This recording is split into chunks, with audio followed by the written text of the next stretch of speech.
La banque alimentaire, déjà, elle apporte beaucoup. Bon, déjà, pour les personnes qui sont comme nous, au RSA. J'ai 4 enfants. Je suis séparée depuis 4 ans et demi maintenant.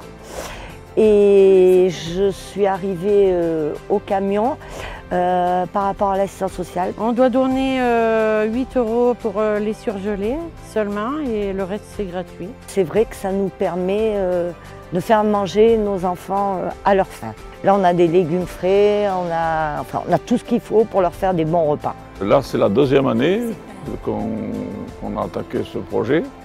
Et on est bien content de rendre service à des gens qui, malheureusement, avec 500 € de retraite par mois, ils sont plus souvent dans le besoin qu'autre chose, quoi. Pour certaines familles, s'il y avait des gens qui pouvaient faire peut-être, je sais pas, des dons d'habits, il y en a qui, voilà, qui en auraient peut-être un peu besoin. La banque alimentaire œuvre dans ce domaine pour que les gens aient déjà suffisamment à manger pour pouvoir envisager une autre activité. Moi, la banque alimentaire, en fait, elle a changé ma vie dans le sens que j'ai plus d'argent dans mon portefeuille, c'est surtout ça. Parce que les prix sont vachement moins chers par rapport au commerce normal. Après, c'est vrai que nous, des fois, il y a certains produits qu'on a du mal à avoir, ce qui est dommage. Par exemple, les jus de fruits, c'est quelque chose qu'on a quasiment jamais. Voilà, du poisson frais, ces choses-là, c'est des produits qui sont assez difficiles à avoir. À chaque fois quand je passais, je restais au moins 2 heures pour discuter de philosophie, de politique, tout ça.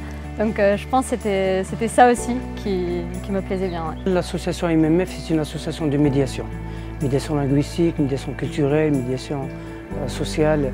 Alors on a pas mal d'ateliers. Atelier de danse orientale pour les mamans et les filles, leurs filles.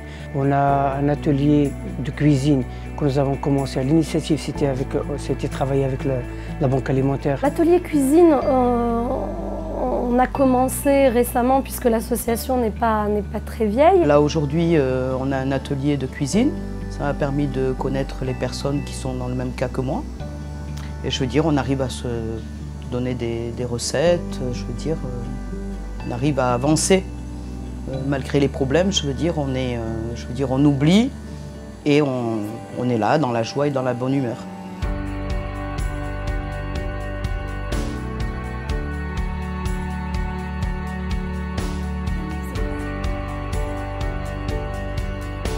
Tous les mardis, nos chauffeurs, nous avons une équipe de 6 chauffeurs qui vont à l'aide alimentaire de Fontaine, qui reviennent avec les produits et à partir de là, dès qu'ils arrivent, on distribue à chacun, enfin nous préparons des colis pour chacun. À côté, on fait des courses en plus.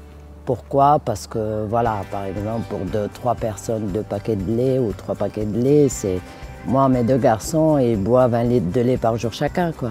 On peut dire que ça aide 2 jours, mais mieux que rien. C'est 2 jours de moins dans les courses. Il y a des fois, tu ne trouves pas des choses vraiment tu as besoin. Parce qu'ici, on ne choisit pas. Aujourd'hui, on n'a pratiquement pas de viande. Hein, on a très peu de viande. On n'a pas de laitage non plus aujourd'hui. Alors que d'habitude, on a beaucoup de yaourts, de choses comme ça. On n'a presque pas de viennoiserie non plus. Tout le monde n'en a pas aujourd'hui. Donc on dépend. Donc les gens n'ont pas forcément tout ce qu'ils voudraient. En plus, ils ne peuvent pas choisir parce que nous, la banque alimentaire nous donne les produits, il faut qu'on les distribue. Sinon, qu'est-ce qu'on en fait?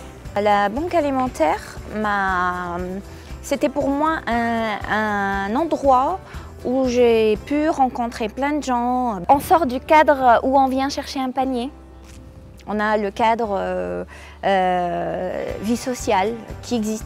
Malgré tout, ça existe. Il y a quelque chose, il y a de la communication, il y a de l'échange entre les gens. J'ai pu bénéficier de l'aide qui au jour d'aujourd'hui, c'est vrai que ça dépanne pas mal, mais enfin ça dépanne pas mal. On va être réaliste, ça donne un petit coup de pouce. Après, pour la semaine, c'est pas toujours suffisant. Un truc qui serait extraordinaire et qui existe déjà dans quelques villes, ça serait une épicerie solidaire. C'est-à-dire qu'on pourrait acheter ce dont on a besoin au moindre coût.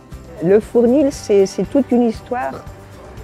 C'est peut-être grâce aux dons de la banque alimentaire. C'est pas peut-être, j'en suis sûre.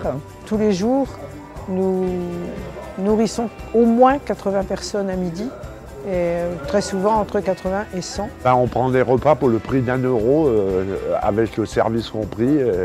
Il y a l'entrée, le plat de résistance et la salade, et le dessert. Ici, c'est pour un peu sortir de la solitude, un peu faire des contacts, et puis c'est familial, c'est convivial. De temps en temps, il y a des activités, et puis ça nous évite de déprimer dans notre coin.